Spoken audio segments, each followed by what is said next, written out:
स्वागत है आपका अभी क्लास स्टाउट्स में। और आपका प्रश्न है कि पशुपालन की परिभाषा दे। पशुपालन मतलब होता है पशुओं का पालन करना, लेकिन इसका परिभाषा क्या होना चाहिए सही, आइए मैं आपको लिख के बताता हूँ। लिखेंगे उचित भोजन, आवास एवं देखभाल।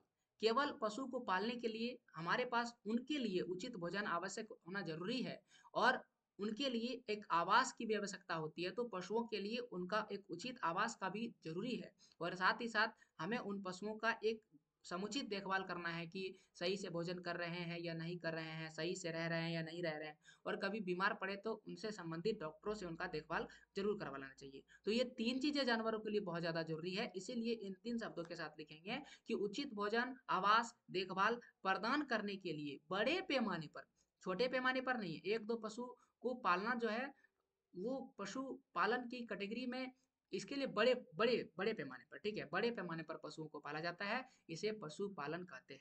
अब जो एक दो पशु को पालते हैं, क्या वो पशुपालन नहीं है? वो भी पशुपालन है। वो एक प्रेम है कि उनको पशुओं से प्रेम है, इसीलिए वो उन पशु को रखते हैं, ठीक है। कई लोग व्यापार करने के लिए, वाणिज्य करने के लिए भी पशुओं को पालते हैं, उनसे दुग्ध उत्पादन प्राप्त करने के लिए। वो चीज पशुपालन की कैटेगरी में आता है, ठीक है। मछलियां नदी में भी रहती है, तालाबों में भी रहती है, लेकिन कई लोग मछली को पालते हैं तो वो ऐसे ही नहीं पाल रहे, बल्कि वो व्यवस्था के तहत पाल रहे हैं, तो वो मछली पालन में आ जाएगा। नदियों में से मछली पकड़ करके बेचना मछली पालन नहीं होगा, ठीक है। तो ये था आपके सवाल का जवाब। ऐसे और प्रश्नों के जवाब के लिए चैनल को सब्सक्राइब करें, वीडियो को लाइक करें। पूरा वीडियो देखने के लिए थैंक यू।